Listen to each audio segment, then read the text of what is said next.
अपनी फिटनेस के लिए एक छोटा सा स्टेप, सब्सक्राइब करते हुए बेल आइकन दबाना मत भूलिएगा।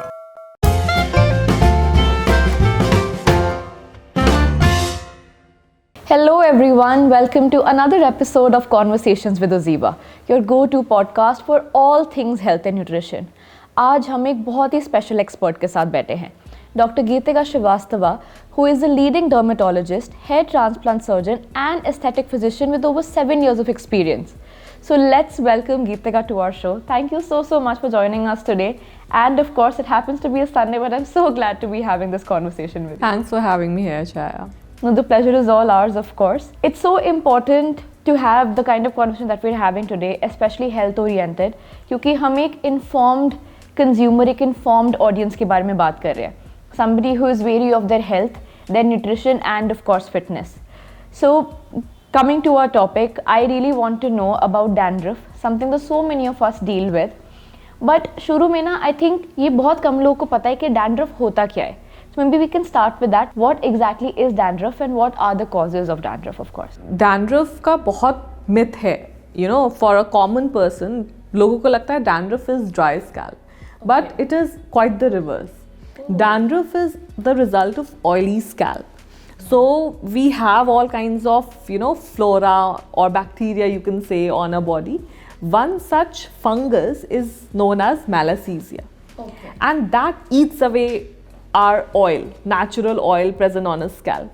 And as a residue, it leaves behind these white, dry flakes, which we call as dandruff. Okay. So medically, dandruff is seborrheic dermatitis, but it is in a more milder form, we call it dandruff. In a more severe form, we call it seborrheic dermatitis. Okay. But what are the general causes of dandruff? I mean, if it's not, I mean, I read somewhere, please correct me if I'm wrong, it's something which is completely external. So how does one get dandruff, and is it contagious? Is it something very serious? Is it something that one should be really worried about?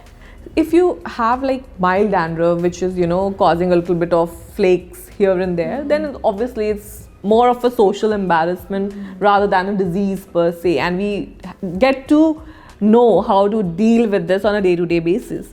But it is not contagious, it's mostly internal.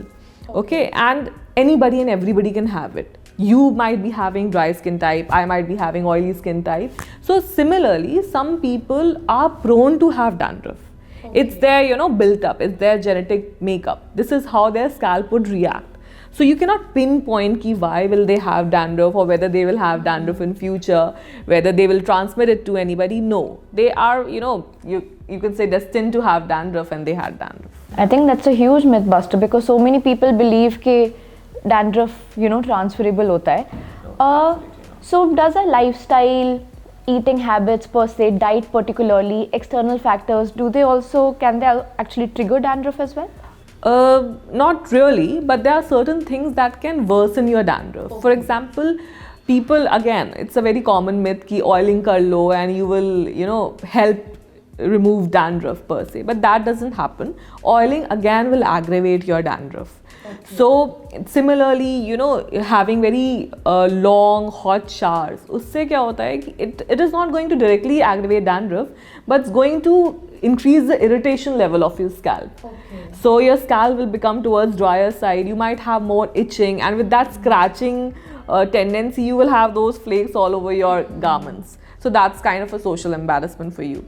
So otherwise, diet, it's a complete myth. Diet का तो कोई role नहीं होता when it comes to dandruff. No, absolutely. So eating habits can have no impact on dandruff बढ़ाना या घटाना? No, nothing like that. No correlation at all.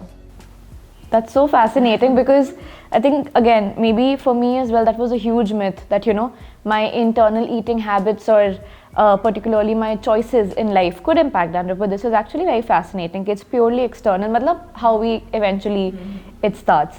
I think this leads to the next question as well. Now, a lot of people are able to take care of dandruff on their own. You know, there are skin products, there are hair products, shampoos, not oils of course, but other applications as well. But despite all those options and sources being available in the market, हमें कब एक expert के पास जाना चाहिए, और when should we go to a dermatologist, somebody who specializes and who could give us the right advice. When is that point in time? See, there are two things. One is कि आप जो normal कर रहे हो, like you are taking some over the counter shampoos and you are applying it on your scalp, और आपका dandruff improve नहीं हो रहा है, then it is a good time to seek expert advice कि maybe you have severe dandruff or maybe you don't have dandruff per se. अब dandruff अगर बात की जाए, in true sense it is only localized to your scalp. पर अगर आपको similar kind of dry patches face पे दिख रहे हैं, अदर बॉडी पार्ट्स पे दिख रहे हैं, फोरहेड पे आ रहा है, आईब्रोज पे आ रहा है, that means you might not have dandruff. तो स्कैल्प पे सिर्फ डैंड्रफ नहीं होता, स्कैल्प पे अदर प्रॉब्लम्स भी हो सकती हैं, something like psoriasis. So if you think that you have severe itching, you have pus form lesions या यू हैव ऊजिंग, तब you might want to consult a dermatologist कि ये डैंड्रफ है भी कि नहीं. So basically these two scenarios in which you should consult a dermatologist. And also, I mean, again, maybe this is something just me thinking right now, and you can correct me if I'm wrong.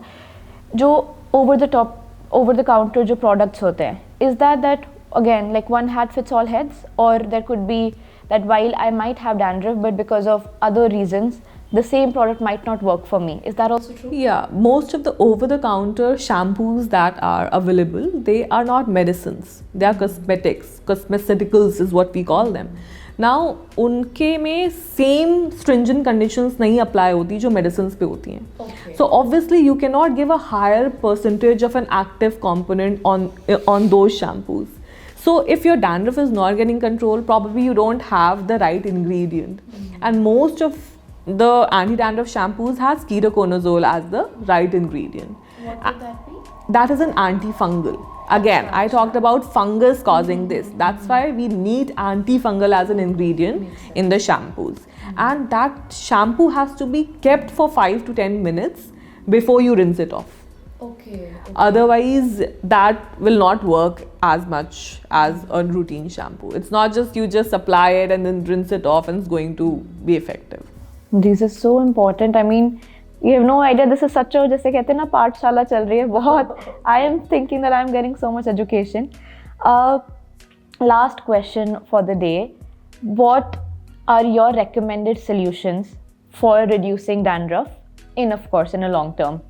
So, see, first and foremost, what we need to understand is dandruff is your scalp type. जैसे आपका skin type है, it could be either oily, dry. Your scalp type is your dandruff prone scalp. तो it can only be controlled, it cannot be cured. And control करना है by adjusting the frequency of shampooing. In the simplest term, अगर उसके बाद नहीं होता, then we are there to help you out. But in the simplest way, take a normal ketoconazole based shampoo. Start with 3 times application a week, every alternate day. 1-2 हफ्ते में it will get controlled. Then again, you decrease the frequency to 2 times a week and then once a week. And in between जो gaps हैं, उसको आप replace कर लो normal shampoo से. So your shampoo की frequency will be 3 times a week only. It could be 3 times all 3 days anti-dandruff, or 3 or 2 and 1 or 1 and 2. So that is how you can help in the long-term maintenance of dandruff also. Ki it will not come back. Also, for few people, there are certain time of the year or certain seasons that they have more dandruff. Mostly during winters, many of us has dandruff. तो उस time आप anti-dandruff shampoo अपने hair care regime में include कर लो, and बाकी time you continue using your normal shampoos. Wow, I think that's such a good way to summarize, and you've given us such valuable tips. Or I know I can give it in writing that is going to help so many people, especially so many of our viewers today. So thank you so much, Geetika, for joining us today and giving us the best education we could have got in terms of health. Thank you. My pleasure.